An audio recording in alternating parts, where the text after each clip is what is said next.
Jessica had always dreamed of coming home to something peaceful. After spending 3 years in the military, with 2 tough deployments overseas, all she wanted was a quiet place where she could finally breathe again.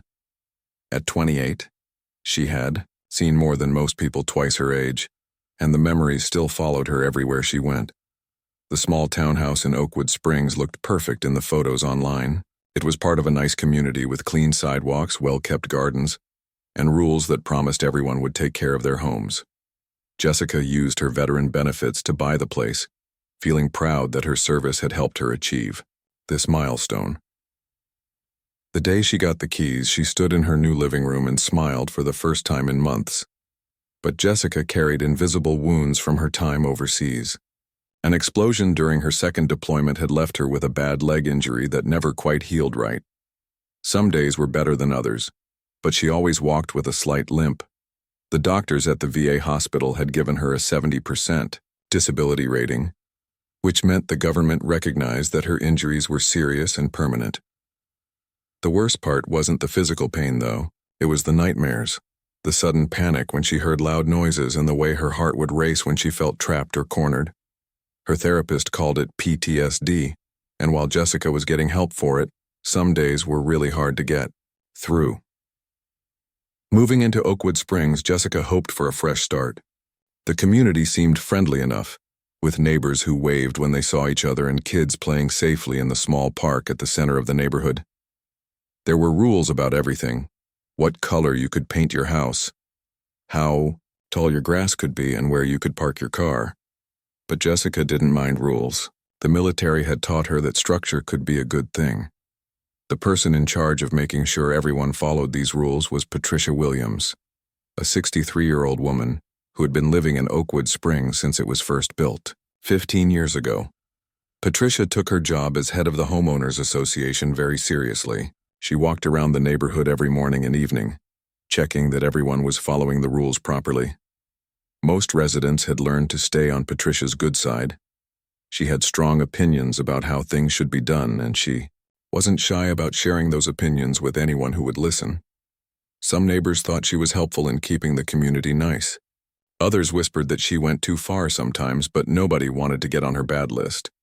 Patricia believed that she was protecting everyone's property values and keeping their neighborhoods safe. She had called the city about overgrown hedges, reported cars parked in the wrong spots, and even measured people's grass with a ruler to make sure it wasn't too long. In her mind, these things mattered because they kept Oakwood Springs the kind of place where good families wanted to live.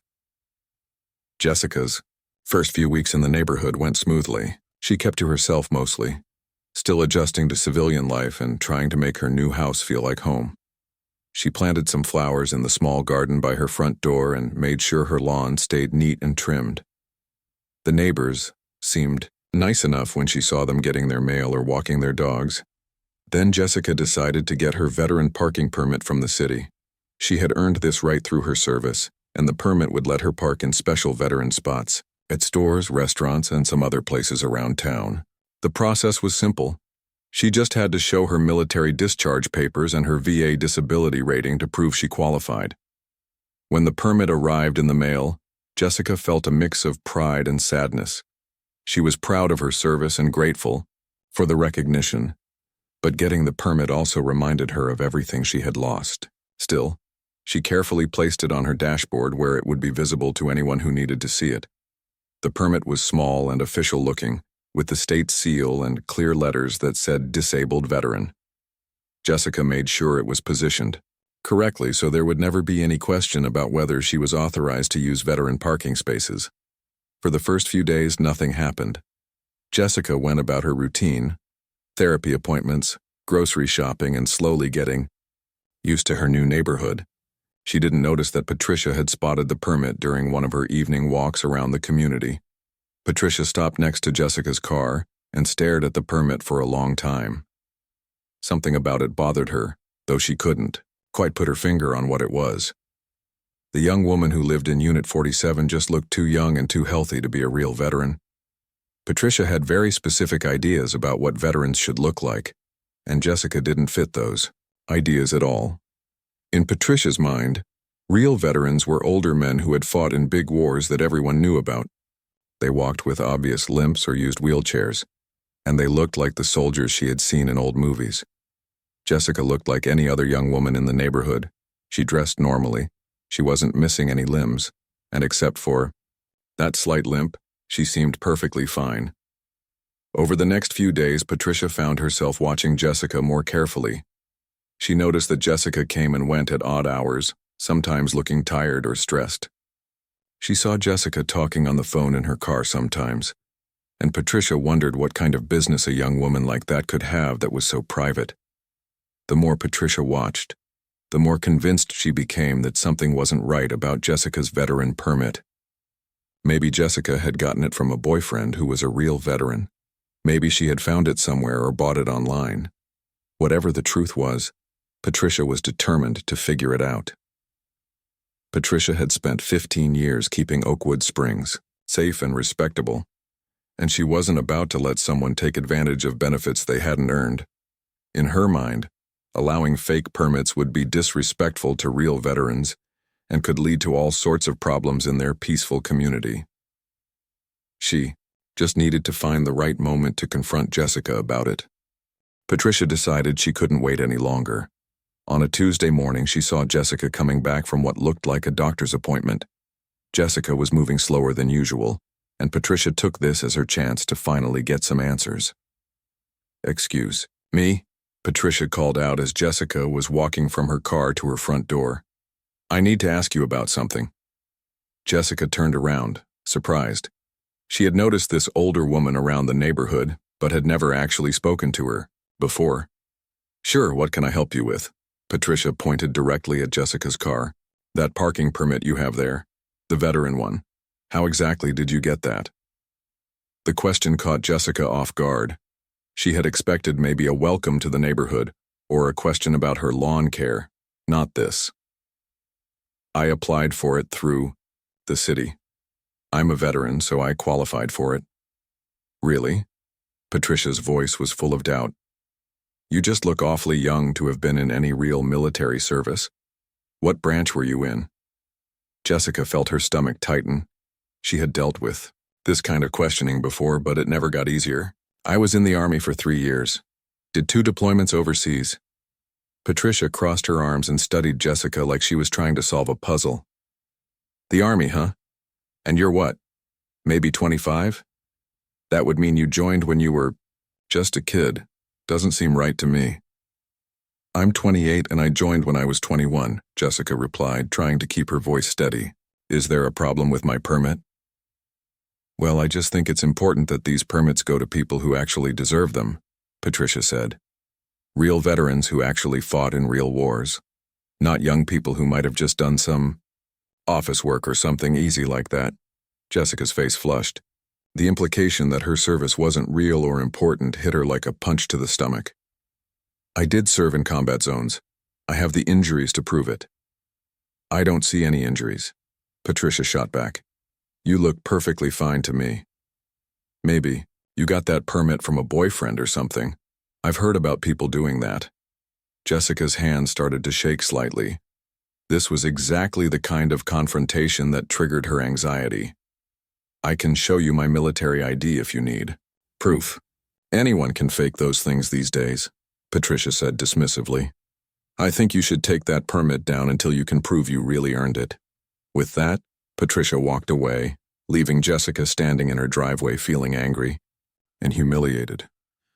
She went inside and sat on her couch trying to calm down. Her therapist had taught her breathing exercises for moments like this, but they weren't working very well today. Over the next few days, Patricia made it her mission to watch Jessica even more closely. She started taking notes about when Jessica came and went, what she wore, and who she talked to. In Patricia's mind, she was building a case to prove that Jessica was lying about being a veteran. Every time Jessica left her house, she felt like she was being watched, and she was right. Patricia had started timing her walks to coincide with Jessica's comings and goings. Sometimes Patricia would stand near Jessica's car and stare at the permit, shaking her head disapprovingly. The harassment got worse when Patricia decided to involve other neighbors. She started bringing up the topic at casual conversations by the mailboxes or at the small playground where parents brought their kids. I'm just saying, we need to be careful about people taking advantage of benefits they don't deserve, Patricia would tell anyone who would listen. There's someone in our community who has a veteran parking permit, but I have serious doubts about whether they actually earned it. Some neighbors didn't want to get involved, but others started asking questions. Patricia never mentioned Jessica by name, but she would point in the direction of Jessica's townhouse and make comments about young people these days and participation trophy generation. Word started getting back to Jessica about these conversations. A friendly neighbor named Mrs. Chen stopped by one evening to let Jessica know what was happening. That woman from the HOA has been saying things about you, Mrs. Chen said quietly. She's telling people you might be using a fake veteran permit. I thought you should know. Jessica thanked Mrs. Chen but felt her heart sinking. She had moved to Oakwood Springs to get away from conflict and drama, not to become the center of neighborhood gossip. The situation reached a new level at the monthly HOA meeting. Jessica normally didn't attend these meetings, but she decided to go this time because she had heard Patricia might bring up her permit publicly. The meeting was held in the community center, a small building near the playground. About 20 residents showed up, which was typical for these monthly gatherings. Patricia ran the meeting like she ran everything else in the neighborhood, with strict rules and strong opinions. For the first half hour, they discussed normal things like landscaping the common areas and fixing a broken streetlight. Then Patricia brought up what she called community integrity issues. We need to talk about people who might be taking advantage of programs they don't qualify for, Patricia announced. I'm not naming names, but we have residents displaying permits and taking benefits that may not be legitimate. Jessica felt every eye in the room turn toward her, even though Patricia hadn't said her name. Her face burned with embarrassment and anger. An older man named Robert, who Jessica later learned was also a veteran, spoke up. Patricia, are you talking about someone specific? Because if you are, maybe you should address this with them directly instead of making accusations at a public meeting. I'm just saying we all need to watch out for fraud, Patricia replied. Some people think they can fool everyone with fake documents and sob stories. That comment pushed Jessica over the edge. She stood up, her voice shaking with emotion. If you have a problem with my veteran permit, you can talk to me directly instead of spreading rumors behind my back. The room went completely silent. Patricia looked shocked that Jessica had spoken up, and the other residents looked uncomfortable with the sudden confrontation. I earned my permit through my military service, Jessica continued. I have all the documentation to prove it, and I don't appreciate being called a liar in front of my neighbors. Patricia recovered quickly from her surprise. Well, if you have nothing to hide, you should be happy to prove your claims. Jessica gathered her things and left the meeting, but she knew this was far from over. Patricia had made it clear she wasn't going to drop this issue, and Jessica realized she was going to have to prepare for a much bigger fight than she had expected.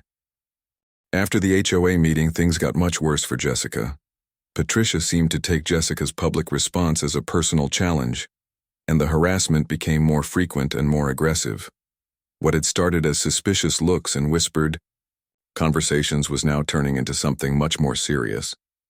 Jessica started keeping a small notebook in her car to write down every time Patricia approached her or said something inappropriate. Her therapist had suggested this during one of their sessions, explaining that documentation might be important if things escalated further. Jessica hoped it wouldn't come to that, but she was learning to prepare for the worst. The breaking point came on a Thursday afternoon in late October. Jessica had just finished a particularly difficult therapy session, where she had talked about some of her worst memories from overseas. These sessions were necessary for her healing, but they always left her feeling drained and emotional. All she wanted was to get home, make some tea, and rest in the quiet safety of her own space. As she pulled into her assigned parking spot, Jessica noticed Patricia standing near the mailboxes, obviously waiting for something. Jessica's heart sank. She wasn't in the right headspace to deal with another confrontation, but she knew Patricia wouldn't let this opportunity pass by. Jessica sat in her car for a few minutes, trying to collect herself. She practiced the breathing exercises her therapist had taught her and reminded herself that she had every right to be here. She had served her country, she had earned her benefits, and she didn't owe anyone an explanation beyond what she had already provided. But Patricia was getting impatient. She started walking toward Jessica's car with that determined look that had become all too familiar. Jessica could see her coming in the side mirror, and her anxiety started building again. "Hey, you," Patricia called out loudly enough for other neighbors to hear. "We need to settle this permit situation once and for all." Jessica rolled down her window just a few inches. "What do you want, Patricia?" "I want you to admit that you're using a permit you don't deserve," Patricia said, her voice getting louder with each word. "I've been watching you, and I know you're not a real veteran. Real veterans don't act like you do." "How exactly do real veterans act?" Jessica asked, trying to keep her voice calm even though her hands were starting to shake.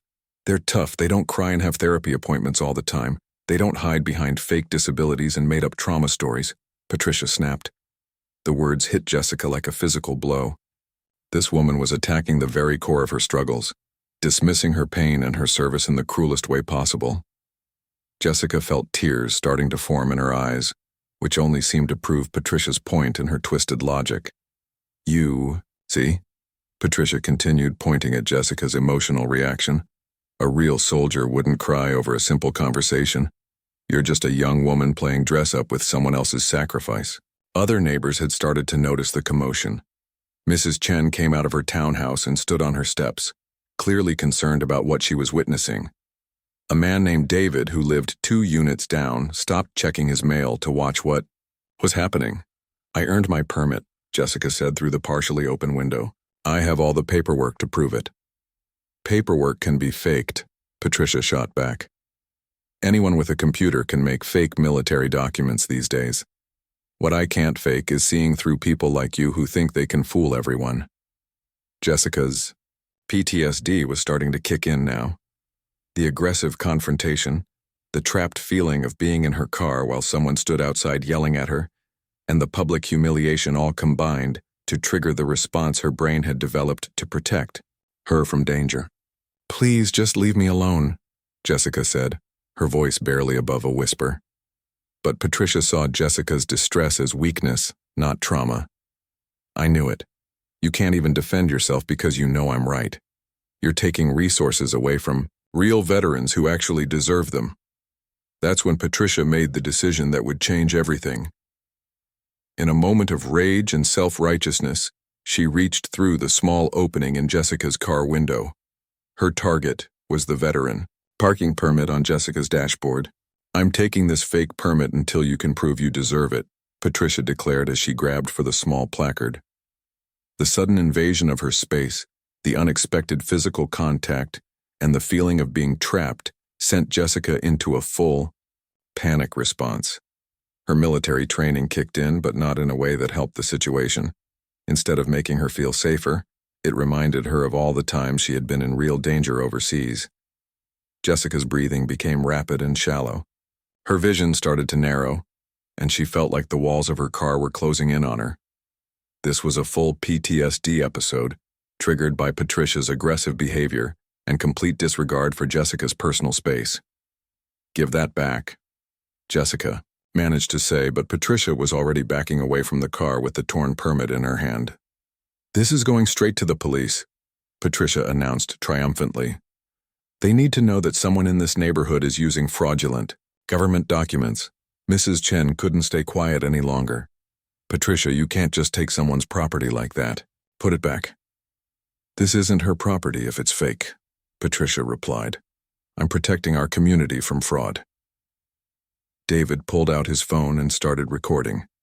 He had seen enough HOA drama over the years to know that this situation was spiraling, out of control, and he wanted to have evidence of what was really happening.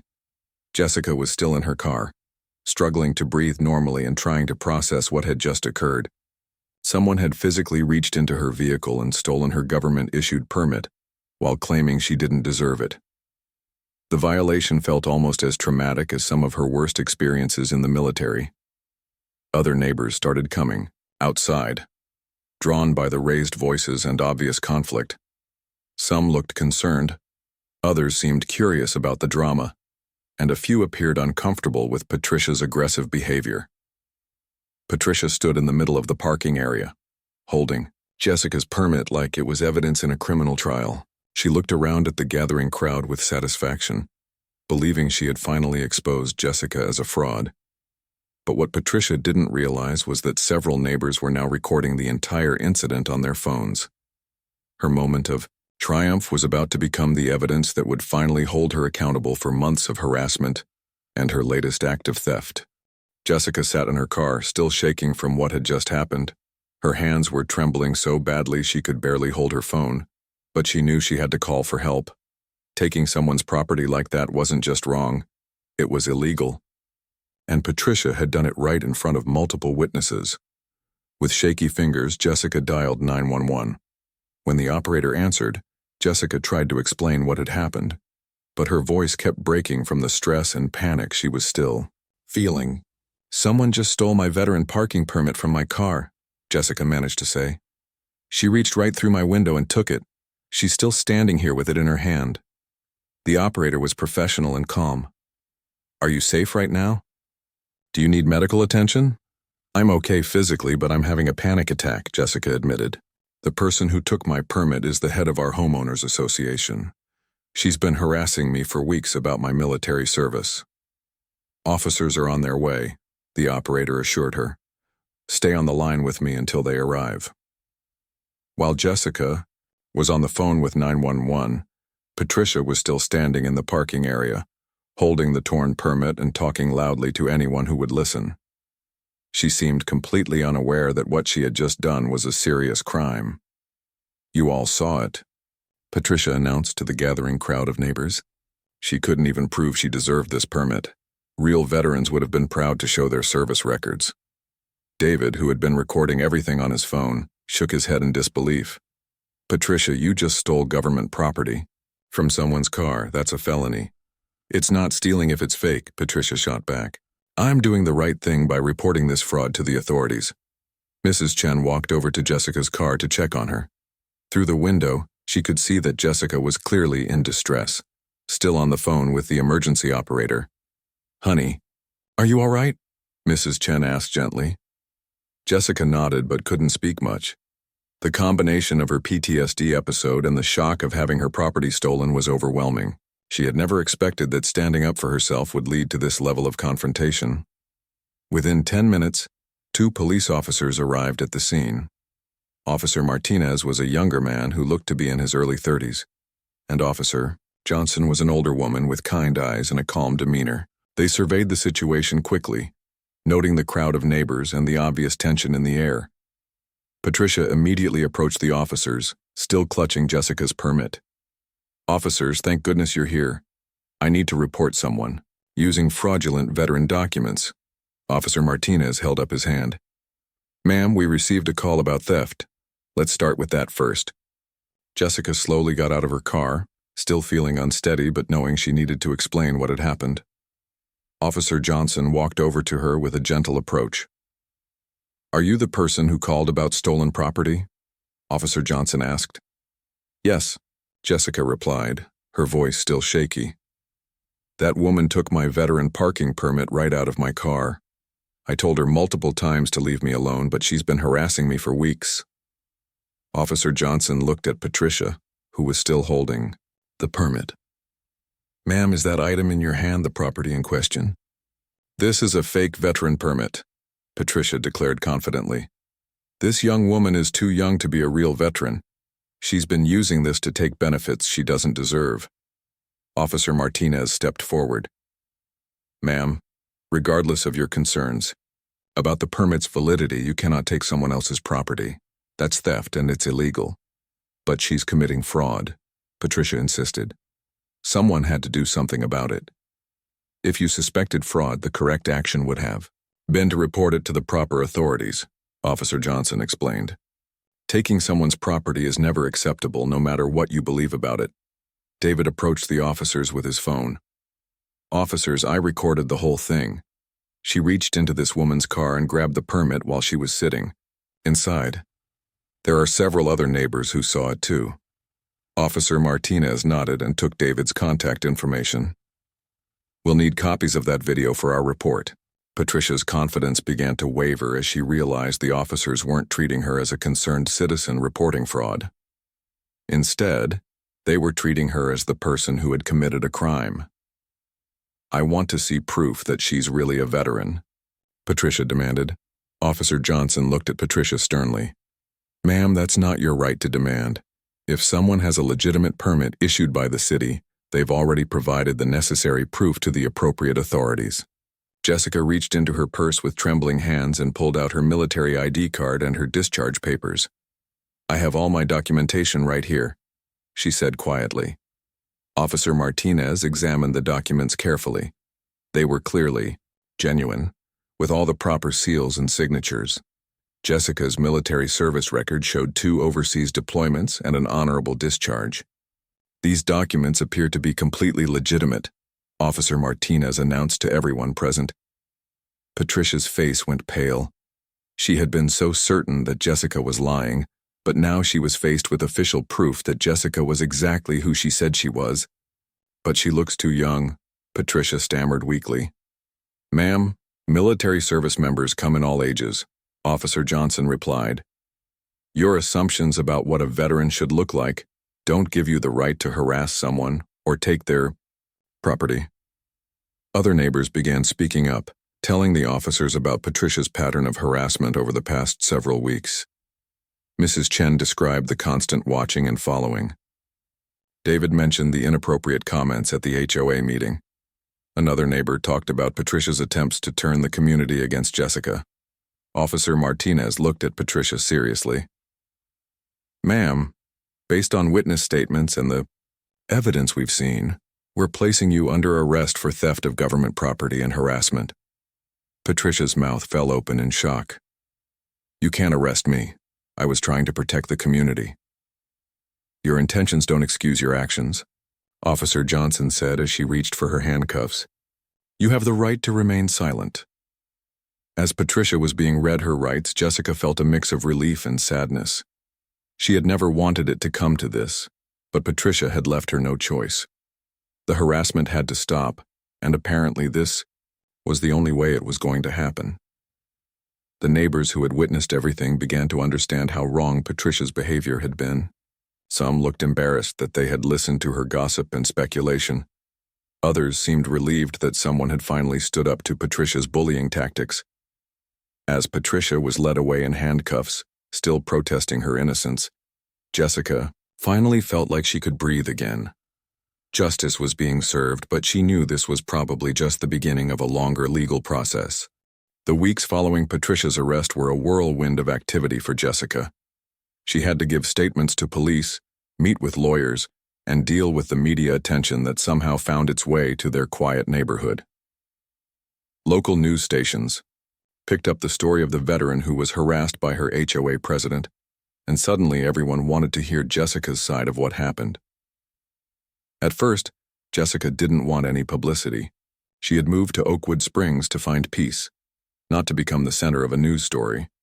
But her lawyer explained that telling her story publicly might help other veterans who were facing similar discrimination.